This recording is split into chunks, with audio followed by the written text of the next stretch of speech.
अस्सलामु अलैकुम नाज़रीन, JN न्यूज़ HD के साथ मैं हूं नाइला भट्टी। नजर डालते हैं आज की अहम खबरों पर। सुप्रीम कोर्ट ने प्रैक्टिस एंड प्रोसीजर एक्ट के खिलाफ दरख्वास्तें मुस्तरद कर दी। Chief justice of Pakistan justice Qazi Faez Isa ने supreme court practice and procedure act case का फैसला सुना दिया। सुप्रीम कोर्ट ने supreme court practice and procedure act से मुताल्लिक दरख्वास्तों को बरकरार रखने का फैसला किया है। सुप्रीम कोर्ट ने प्रैक्टिस एंड प्रोसीजर एक्ट के खिलाफ दरख्वास्तें मुस्तरद कर दी। फैसले में कहा गया कि 10-5 के तनासब से एक्ट को बरकरार रखा जाता है। Supreme court practice and procedure act के हक में फुल कोर्ट का अक्सरियत फैसला सुनाया गया। Justice Ijazul Hasan, justice Munib Akhtar, justice Ayesha Malik ने फैसले से इख्तलाफ किया। जस्टिस मुज़ाहिर नकवी और जस्टिस शाहिद वहीद ने एक्ट की मुखालफत की। फैसला सुनाने से कबल chief justice Pakistan justice Qazi फाजिसा का कहना था कि ताख़ीर के लिए माज़रत चाहते हैं कि मामला बहुत तकनीकी था।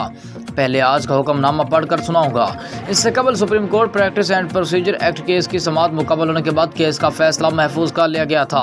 समाअत मुकम्मल होने के बाद चीफ जस्टिस काजी फाजिसा का कहना था कि अगर आज इत्तेफाक राय नहीं होता तो फैसला महफूज समझें, जो बाद में सुनाया जाएगा, और अगर जजों में इत्तेफाक राय हो गया तो फैसला आज ही सुना देंगे।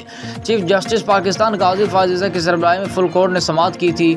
Justice Sardar Tariq Masood, justice Ijazul Hasan, justice Syed Mansoor Ali Shah, justice Munib Akhtar, justice Yahya Afridi, justice Aminuddin Khan, justice Syed Mazahar Ali Akbar Naqvi, justice Jamal Khan Mandokhel, justice Muhammad Ali Mazhar, justice Ayesha Malik, justice Athar Minallah, justice Syed Hasan Azhar Rizvi, justice Shahid Waheed और justice Musarrat Hilali full court में शामिल हैं।